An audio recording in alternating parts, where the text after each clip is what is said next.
Welcome to Tone Talks. Welcome to Tone Talks. Welcome to Tone Talks. Welcome to Tone Talks. I start off with questions, and I bring them through so that we can have a discussion. Let's go to 323-879-4445 to join the discussion. Or you can go to YouTube and watch and join the dialogue if you don't want to have your voice heard. You can use the super chat on YouTube. Support the channel. Please go to tonetalks.org, pick up articles, and also support Dr. Tommy Curry. Oh, my God. In that book, Man Not. Dr. Curry, they've been fired up all day because they've been wanting to hear my opinion, your opinion, and I had to bring the sweet Tiffany Ram in to give us a female's voice to balance this thing out. So, New York Times drops this article, and done by a Harvard study. Do black men do worse than black women financially? Talking about income. What the study showed is that when you normalize for background, we're not talking averages over the whole, we're normalizing for background, that black women actually do slightly better than their white female counterpart. Whereas when you normalize for wealth background, black men do substantially worse. I'm going to go through some of the questions, Dr. Curry and Tiffany, and then we'll come back and start this discussion. Again, I'm going to give everybody a chance to call in. Give us about 5 minutes to get this discussion set up, though. So that's the first question. Do black men do worse than black women financially when we look at income?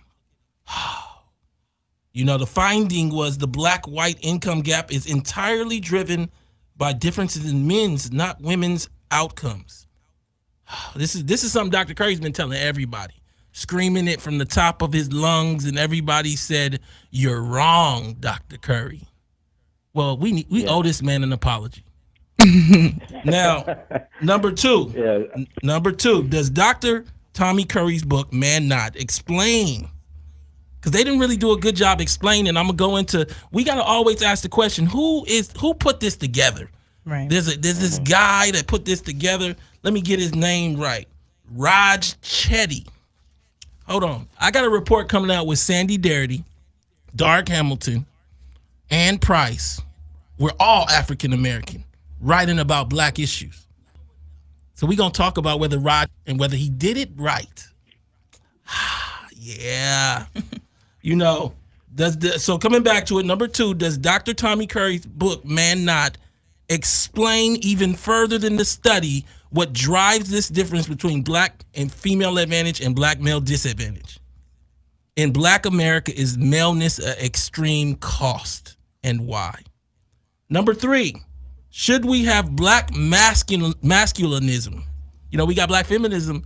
Maybe we've been using that term, and actually the disadvantaged group in our race are the men. That's what the data's showing. Oh, they not ready today, Dr. Curry. They gon' I might need that lightsaber that Zoe had. No more lightsabers. Oh, and number four, what is the larger implication that the black-white income gap is driven almost entirely by the failure of men? Should this change everything? Is going Dutch enough? Why should black men be expected to give provisions, dates, rings, homes? They're not a wealth funnel like white men. We're gonna have that discussion. Next one is Times covered the study, which is titled "Race and Economic Opportunity." That's what the title was of the actual study, and I have it here showing it on YouTube. You can pull it up. But they decided to use the word rich and poor. So you know what happened? My fans got to Tone at 7 a.m. and I'm laying in my bed. But I did reach out to them and ask them that they review the data and really understand that we don't have rich blacks in that way. And $130,000 in income does not mean rich. And they agreed and made an adjustment, and I appreciate that. So that's the gist of our questions. So I'm gonna come back now, and Dr. Curry, I'm gonna start with you, and we have this op-ed, and I appreciate Michelle Singletary, writer at the Washington Post. I exchanged emails with her today. She wrote a powerful op-ed on this study. What she said is the title of her piece was Black Men Are at the Bottom of the Economic Ladder, according to this study. But we already knew it before the study. 1 in 5 black men didn't have a job all of 2016. 1 in 3 have been to jail. The numbers don't mirror when you look at females at all. So her piece is Black Men Are at the Bottom of the Economic Ladder. That's why I won't stop being a helicopter parent to my black son. Dr. Craig, I want to read this section to you and give me your opinion. This is her words. But I've always known, referring to her son, he has a harder road to walk. Even as a toddler, I began to see the differences in how my son was treated. Where his sisters were given grace for mistakes, he was handled more harshly. His tears were met with buck-up responses. Although my son is on the autism spectrum, he's always done well in school, yet his ability to succeed was constantly questioned. Oh, powerful Michelle Singletary. And I wore my shirt today, Dr. Craig. You don't see it, but I got my I Can't Breathe shirt, from Eric Garner, because I thought it was poignant. Dr. Craig, what do you think about that? We're talking about a toddler, and she feels this way. Well, look, she's absolutely right. I mean, the data that we have on implicit bias and profiling of young black males starts in preschool, so that's not surprising. I think that her words really do speak to the kind of vulnerability, the black male vulnerability, another term that I kind of coined and analyze in my book, that we've been overlooking. The reality is, black men and boys from the ages of toddlerhood are more at risk for racial profiling, are more at risk to be labeled as deviants, and are more at risk to be locked outside of the pathways and tracks towards education and labor participation. This is how our society is set up. And I think that it's just now, despite there being decades of previous literature, of which my book is a part, that shows that in white supremacist patriarchal societies, racialized men are deliberately targeted and excluded from economic and political mobility for that exact reason, to destroy the race. Tiff, let me come over to you. I'm going to read a small section, less than a few lines, and I just want to get your take on this thing. I love your voice on this, and I think we need a female's voice to balance this out. And, the finding number 2 in this study is the black-white income gap is driven almost entirely by differences in men's, not women's outcomes among those who grow up in families with comparable incomes. For those sisters that was arguing about, well, the data shows 63 cents, they're not talking about just without looking at backgrounds. They're looking at backgrounds here and normalizing for that. Among those who grow up in families with comparable incomes, black men grow up to earn substantially less than the white men. In contrast, black women earn slightly more than white women, conditional on parent income. What's your thoughts, Tiff? Well, it's interesting because people don't understand the systemic processes that have been put in place to make it look like the black community is doing better than it is. And one of that was strategically manipulating black women to manipulate the entire black community. So by letting black women believe that they're doing better and that feminism has benefited them, it makes pressure on black men harder, and therefore the divide greater and our ability to unify less. So by, giving us access to scholarships at greater rates than black men, that we already have greater graduation rates than black men, and then the access to jobs, is that the divide is so great we're unable to unify because now we think because we've done it that the black man should too. Oh, Dr. Curry, I'm going to move into the man not, because I thought, there's a chapter 3, and I got to say chapter 3 is fire because nobody really has written on the reasoning. And I think that you fleshed that out in chapter 3. I want to share with the audience a brief section from chapter 3 of your book, Man Not. Please. And then I want you to speak on why this difference exists. Why isn't it that black women are suffering as well? And this isn't to say there aren't different kinds of sufferers for African-American women. Let me say that. Absolutely. But we're talking about income. We're talking about the reality that income is not affected in the same way for black women when compared to black men. Let me read a section from the book, Man Not. I have the author here who is a doctor, so that we can flesh this out.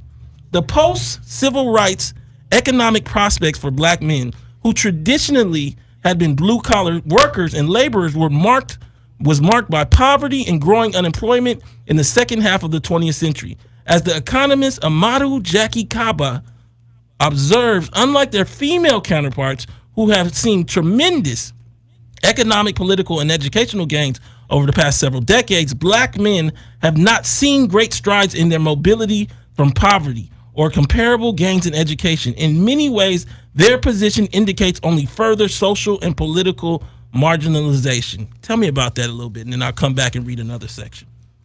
No, absolutely. I think that when you're looking at what's happening between the two demographic groups, you do see a kind of upward trend for black women, again, when you control for income, neighborhood, etc. What this means, though, and this follows kind of what Michelle Alexander and Deborah Pager said previously, is that you create an underclass of black men. And as your work shows, this is heavily related to incarceration. But what we don't understand theoretically is that we have these social sciences making these claims about poverty, but we don't see how the prison industrial complex and the environment of poverty is so strongly associated with racialized maleness that it pulls even educated middle-class aspirant or middle-class black males down into the perceptions and recesses of racial stereotypes, such that the job discrimination they experience, associating them with being aggressive, associating them with being deviant, means that they don't get the same opportunities as white men without college degrees or even their female counterparts. Dr. Curry, black maleness. Dr. Curry, you always come in and you burn up my microphones with what you be saying. Let me say this, Dr. Curry. I did a piece called Black Male Incarceration is Real and Catastrophic. You can Google it on Huffington Post. And what I wanted to do was kind of explain the craziness of this. This is what Dr. Curry is talking about. I wrote it maybe 4 years ago now. Obama kind of tried to steal my little shine when he went down there in South Carolina and tried to use the countries. Nobody had ever shown it in countries like the way that I thought about it. So when I say that, what I wanted to do is give some relativity, because we don't understand. We think, oh, it's a lot of black people across the world going to jail. Nah. One of the highest incarceration rates we've ever seen in the modern world was in South Africa during apartheid. It was around 840 per 100,000. To give you some context, black women in this country today are at around 200, 180 per 100,000, and white women are at like 80 per 100,000. A normal rate is around where white women are at. That's what your incarceration rate should look like. What Michelle Alexander has shown is that homogeneous countries have the lowest incarceration rate. Mm-hmm. Countries that are all white or all black or something. Yeah, whereas diverse countries like the one that we're in, which also has a heavy history of slavery, have the highest incarceration rates. But let me get back to the data. At the time that I wrote it, I got it from the DOJ. There was around 700, let me say it again, 700,000 black men incarcerated. There's only like 10 or 11 million black, like working age men. The rest are old or young. It's about 20 million altogether, but you really wouldn't count the babies or the old people. You have to understand that I took 9 countries with 2 billion people, and they had the same amount of incarcerated altogether. India, Great Britain, 2 billion people. I'm talking about 10 million people that largely came from slavery, having the same number incarcerated as 9 countries with 2 billion people. The reality is, as I come back to Dr. Curry's work, again, pick up Man 9, I'm on page 107.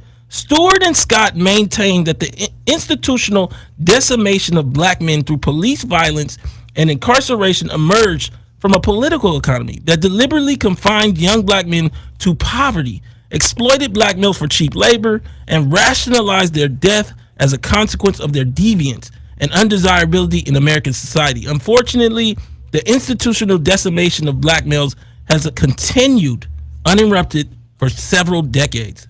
Come on, Dr. Curry, tell me about that section. Well, look, I mean, this is part of the data that you constantly discuss, and I think other economists and sociologists have as well. The growing rate of incarceration means that those people, when they come out, those black male bodies, are no longer viable in terms of getting middle class aspirant or even living wage jobs. So that drives them down. The kinds of wages and the kinds of jobs that they're going to be able to do, they're going to compete in many cases with migrant labor, right? The jobs that we assume that nobody actually wants. That's who they're competing with because they can't get stable, normalized employment with other people in this country. So what does that mean? That means that because they're poor and fighting for resources, increased deviance, selling drugs, doing the things that people outside of the labor participation have to do to survive. And then that puts them back in the incarceration system. Then they're killed. High rates of homicide. This is all a cycle that's used to racialize men, especially black men in this country. Tiff, I'm going to read one more section of Dr. Curry before we move on. And I want to get your opinion and give everybody your background. I have practiced as a therapist, and actually a good portion of my time was in nonprofits and social institutions, and 3 years being a high school social worker and an basically low income, underrepresented population, which means my school was 80% students of color and 80% free reduced lunch. So that excerpt from Michelle Singletary was really touched me, and it's true because people don't realize that education, specifically special education, has become a new way for our country to basically pipeline black boys straight into prison systems. They are either using autism as a way to put them in center-based classrooms or into basically emotional behavior classrooms and taking them completely out of the general education population. And they're criminalizing black boys as early as 5 years old. Let me tell you something. I have a friend that went to one of the predominant black high schools here in LA. I don't want to, say the name of the school and discredit it at all. But when he was late one time. This is the guy that ended up at UCLA with me. So he wasn't a habitual late student. Follow me, Dr. Curry. When you know where they sent him for his review for his late? Down to the criminal building downtown. What do you think about that, Dr. Curry? Well, I mean, look, truancy has long been associated with deviance, especially for black men within school systems. There's a long literature about this among education scholars and social workers. But the reality is how you interpret black male bodies as being criminal, right? I think this is something that can't be understated. That when you look at a black male body, when you see that, what you see is a criminal. The way that we've looked at vulnerability studies, we see that even a black man that's 5'9" appears to be 6'1", 6'2", 6'3" in the mind of whites and more aggressive. So there's an association here that we're not dealing with. And while I appreciate the study by Chetty, there's some other complicating factors, namely how because black men are being structurally pushed into poverty and we associate poverty with criminality, how that becomes synonymous with black maleness. And that's an ideological perception. That's a race gender perception that our current discourse doesn't allow us to see. So it's not surprising that your classmate had that experience.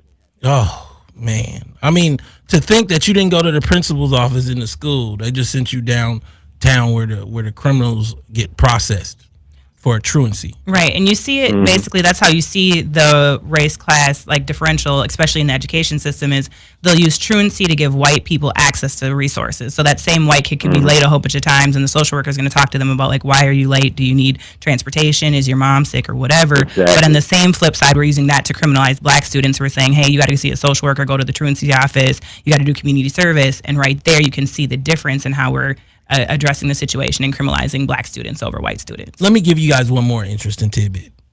I was nominated for an Emmy for my documentary, Freeway Cracking the System. Check it out on Netflix. Essentially, I was talking to Freeway Rick Ross, and he said one of the interesting things that people don't know is when they first decided to start hitting people with big sentences, one of his guys was in the holding cell with some white boys, and they both had about the same amount of crack cocaine. They decided to send the white boys to state. That means they got diversion. But then they charged the black boys federally. Right. It's these interesting, unique choices that we see. We saw it with Terry Crews. We talked about that last week. I mean, by essentially making it a misdemeanor, it gets kicked out of court. The agent walks away despite grabbing Terry Crews's genitalia. But when it comes to black men, if Terry Crews had punched that man, we would definitely have seen him charged with any kind of crime, maybe even killing the man if he had hit him hard enough. These are the things that I think we don't address and don't deal with when we look at this data. One of the things I appreciate about Dr. Tommy Curry is that when we look at this study, we think that it's about tropes. We think it's about choices, not pulling your pants up, listening to too much rap music.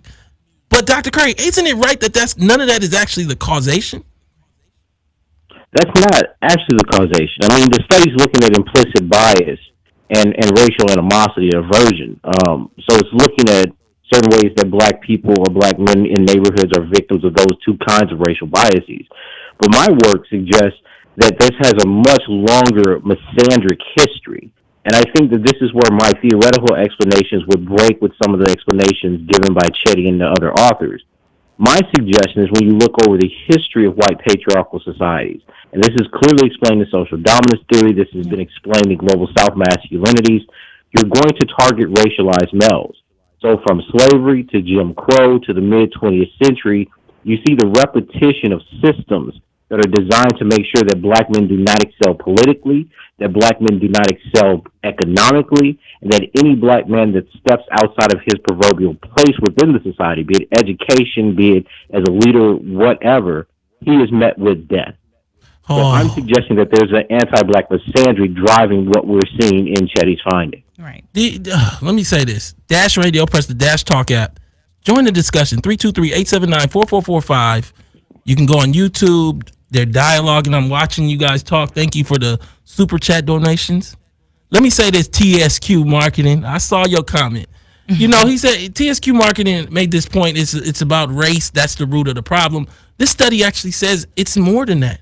Right. This study, it says basically there's a loophole here. And we've been looking at patriarchy wrong. And that can lead me into the next question. And I'm going to go to Tiff with this one. This question is basically a question about black feminism. We've created this whole archetype of the double minority. We see it in law schools and medical schools where you have 8 black women already and you have 1 black male. Let me get a 9th and a 10th black woman because I can count them as a woman and a black, because we haven't dealt with who is the disenfranchised group inside of the subgroup African American. So instead of adding a 2nd black male, you add an 8th and a 9th black woman. Right. So let me say this. Should we have black masculinism develop?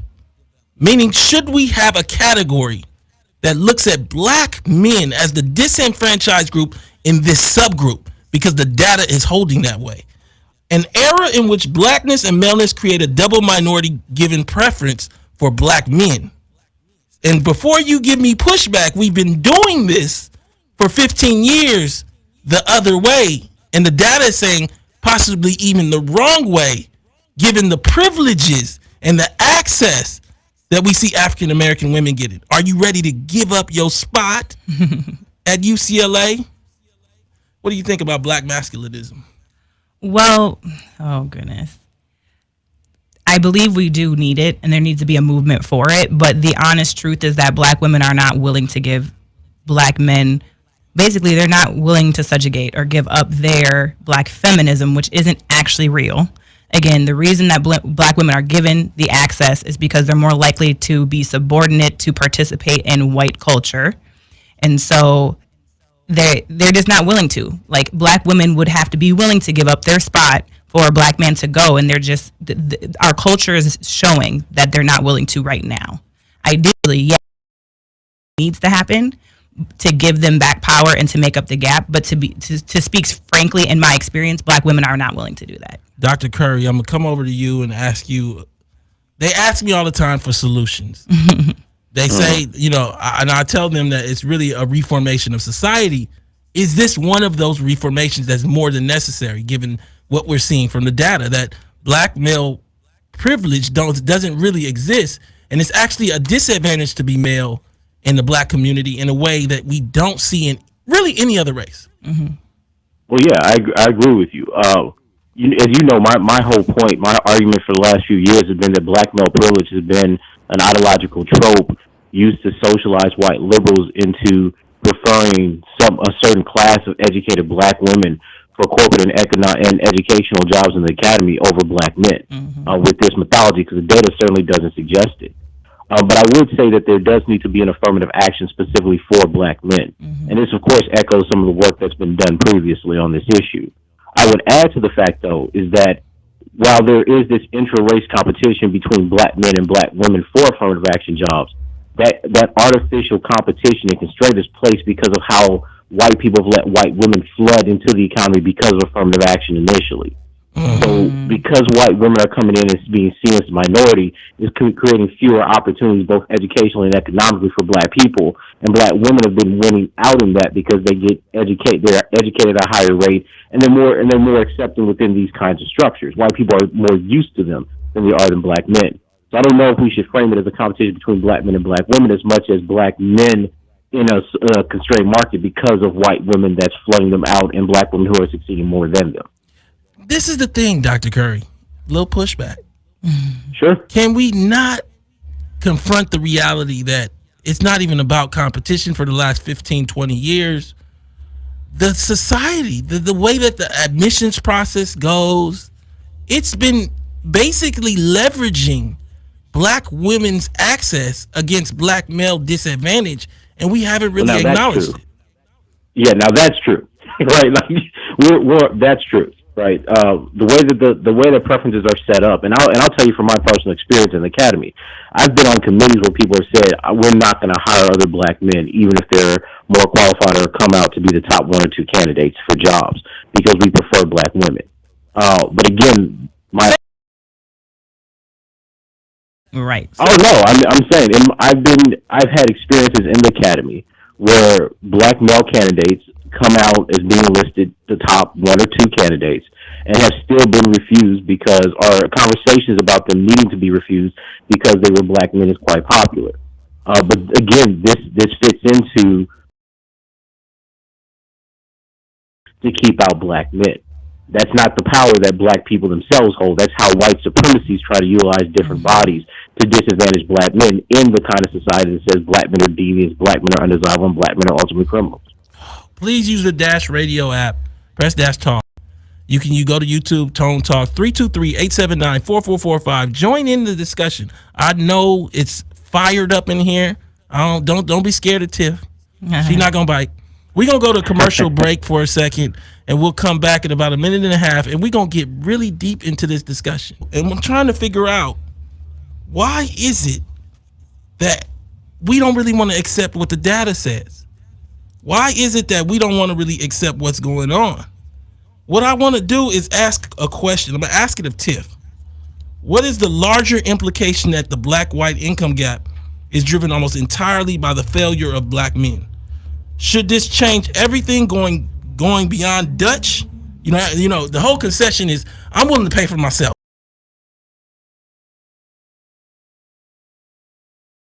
More, or if let's even look at it like this: 1 in 5 black men, according to the data reports in 2016, didn't work. 1 in 3 went to jail. If the quality of black man is very rare, should there be some active participation in seeking out and pursuing that quality black man that isn't happening right now? In mass, I should say. Right. So we talk about this often on Zoe Williams' Voice of Reason show, but basically there's a lot of dissonance in the black community, especially with black women. It seems very obvious that they're in denial about the lack of black men that they are chasing after. So the six-figure black men is rare, and black billionaires literally don't exist. Forbes just released a report stating that there's 2,083 billionaires in the world. 11 are black, and actually only one of them is African American. The rest are African. So there's literally, they're listing on their list supposedly that Oprah is the only black billionaire. They're chasing after this six-figure plus black male that we talk about all the time in the Voice of Reason. Is that then you need to acknowledge as a woman you're in competition, and you're probably not worthy for that black man because he knows at this point he's an asset, that he has options. Then yes, what does it look like to date all the other ones you actually have access to? Does that mean going Dutch? Does that mean you actually might be the breadwinner, that you have to front the money? And the reality, like I said, is that because black women are so enthralled, they've really bought into white culture and they really participate in white privilege way more than they would like to acknowledge, that they're just not willing to do that. Essentially, what I'm asking Dr. Curry is coming back to this thing. Why would black men be expected to give provisions, dates, rings, homes, if they're not a funnel for wealth the way we're seeing with white men? We're in the middle of extreme wealth calcification. And I think that we're not really being honest about this thing. We're in a post-feminist world. We're not in a post-racial world, but we've reached, this data is saying basically we've reached a very clear level of equality, particularly within race. It's ironic to me that we always look at this wealth data, or let me say this income data, against white men, but we refuse to look at it against black men. Because if we look at it against black men, and particularly if you add in the prisoners, black men make the same, if not less than their women, the only group. So, Dr. Curry, does it make sense for this provider image to exist in Black America for black men? No, it doesn't. And remember, black men are also the only male group that is more unemployed than their female counterpart as well. Look, it's funny to me because I'm in the humanities that we have lots of gender scholars that constantly insist that we need to rethink gender. But one of the things that does not happen is us rethinking masculinity.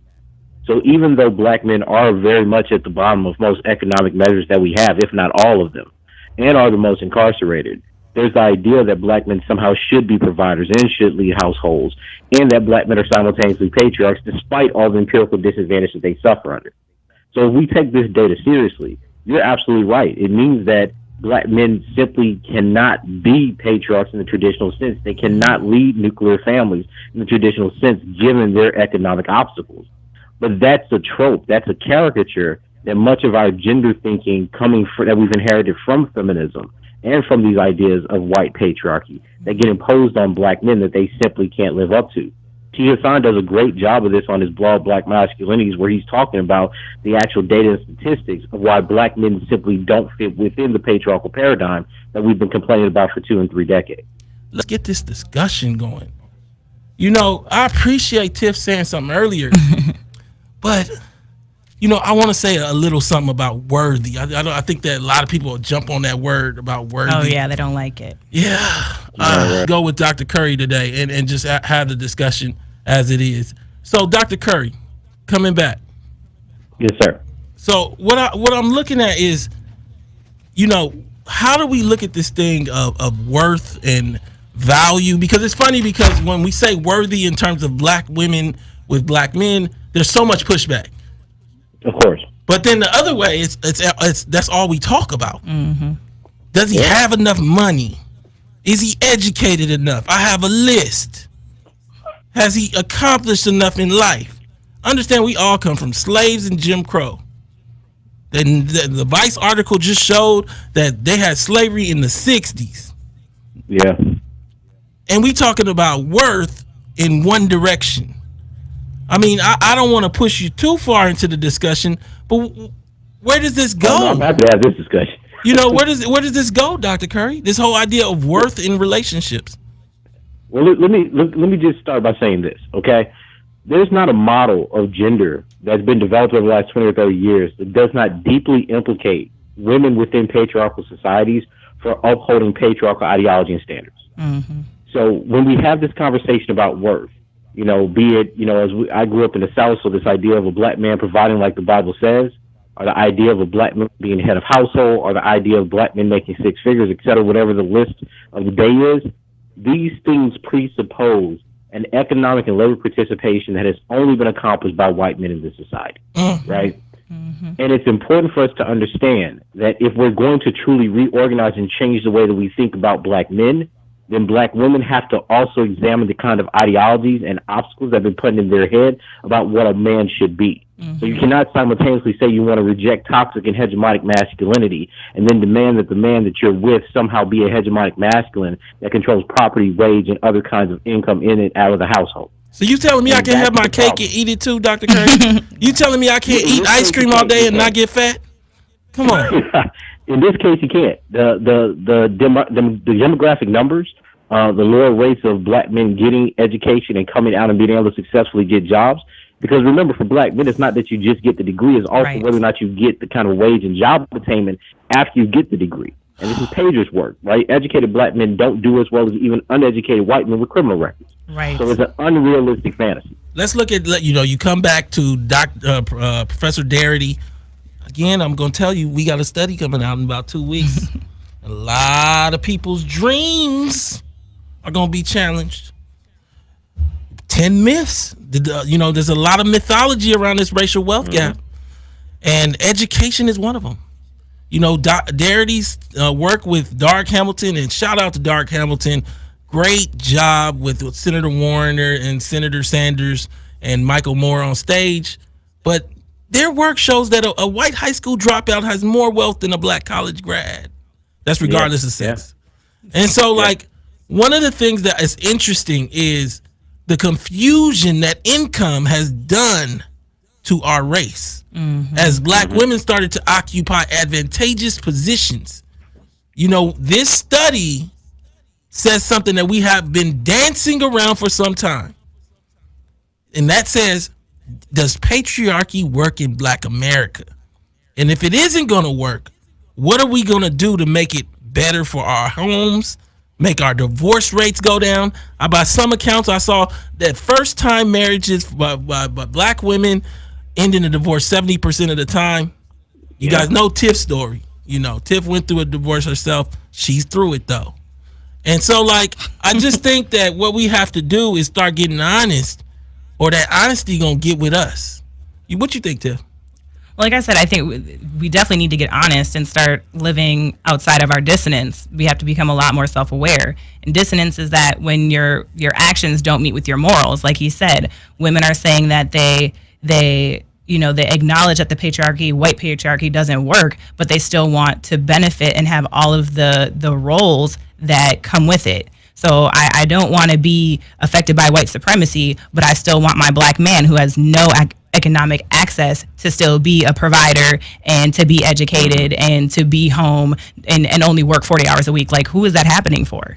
The dude that drive Uber because his home is his car. But it's not even happening for Tony, it's not even happening for poor white men, right? Like, this is the strangeness about the way that the racial legacy of white supremacy is failing even them. Their health and educational outcomes are approaching that of racialized men. So the myth of patriarchy as a racial system has failed even the white race. But yet this is the measure we use to decide whether or not black men are good or suitable black men, even within their own race. Dr. Curry, nonsensical. Let's challenge this study a little bit. You gonna walk down this line with me? One of the problems with this study to me is that, let me start with Chetty and Hendren, good economists. No, yeah. But at the same time, so this is the problem, is that they have data and they misapply it. They don't have all of the information you had in the Man Not. They don't have the experiences that I have in the black community.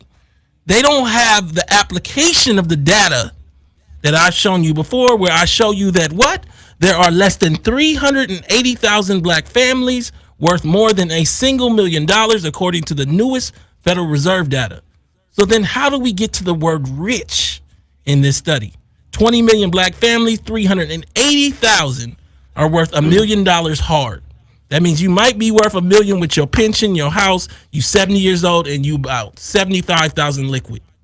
Come on. And we gonna call that rich? And in a sense, what we saw is that the New York Times did take a couple liberties in using the word rich, and they tried to adjust the title, but the study and the data and the charts all have the word rich in it, and it makes little sense. And then in addition, sharing one section with you, fewer than 5% of black children live in low poverty areas. This is from the study that the New York Times articles were based on, where more than half of black fathers are present in their families, yet 63% of white children grow up in it. This is a whole trope around Monahan and the belief of black family structure. And I want you to speak to how that trope is dangerous, that black people are our own enemy. Well, let me say this. I think one of the problems that creates these kind of internal contradictions is because they're only looking at it at a racial lens. The only thing that these social sciences have been trained to look at is racism, right? Because they're measuring stratification and disparity between groups. They don't have a concept of how we understand gender, or what I call in my book genre, with black men. So they don't have a really keen sense about the particular histories and dynamics within our community, as you're saying, that would give nuance to this. So it doesn't retreat into something like a Monahan report, right?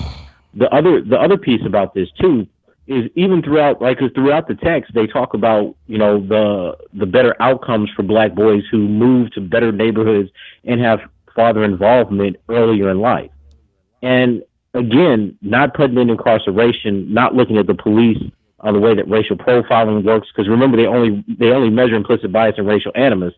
I think that it leads to a mischaracterization, at least sociologically, to why these things are happening in the community. So I think the data's right, but I think the theoretical explanations need work. And that, again, is part of the problem. We don't have a language to talk about the peculiar and particular discrimination and racism against black men, which is why I introduced the idea of anti-black misandry. We have to create new terms to capture these new phenomena. And that's why I say black masculinism. You know, and the thing is, Hassan would agree with you. And that, you know, and that's what's so interesting is like we have to dance around it though. We got to say black masculinism, but we still gonna treat black women with advantage as well, just so that we don't get attacked, right? No, what we're saying is that in this subgroup, the disadvantaged group is African American males.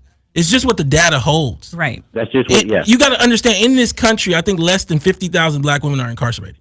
A bunch are on probation and parole, about the same number as black men, in fact. But I'm talking about behind bars. They don't even have jails really for women in this country, and the jails look drastically different. Oh yes. And I'm not saying I want more black women to go to jail, but I'm saying the industry. So what they do is they tell you black people are incarcerated at a rate of 2,900 per 100,000, which is extremely high. But what they're not saying is that no, black men are at 7,000 or 8,000 per 100,000, and black women are at 200 per 100,000. Wow. That's not an average between the two. That's one group carrying the water, and that's one group that essentially is born to basically be incarcerated. And I think we got to start getting honest about this thing, or it's going to eat our families and our communities alive. Now, one of the things that I want to do as we start to move towards closing out is really say, I appreciate your work, Dr. Curry. It is your work that allows for discussions to go deeper. We have to challenge this. You know, everybody got the New York Times study and started telling me, and like I'm a guru. I'll get out there and fight with them, but understand that you got to then read where the New York Times got their information. Absolutely. So now when you can't just say Harvard. So now New York Times tells you that they got it from this study. Now you got to find out who is the guy that wrote the study. Right. Now the guy that wrote the study is named Raj Chetty. Let's focus on just him. Born in New Delhi. So a guy in New Delhi is telling you about black life in Mississippi. Come on, man. I want to hear from Professor Darity. I want to hear from Darrick Hamilton, Professor Darrick Hamilton. That's me. That's the people that I go to. We got to push our own narrative and push back when the narrative is incorrect, because that is the way that we get better information about ourselves and our community.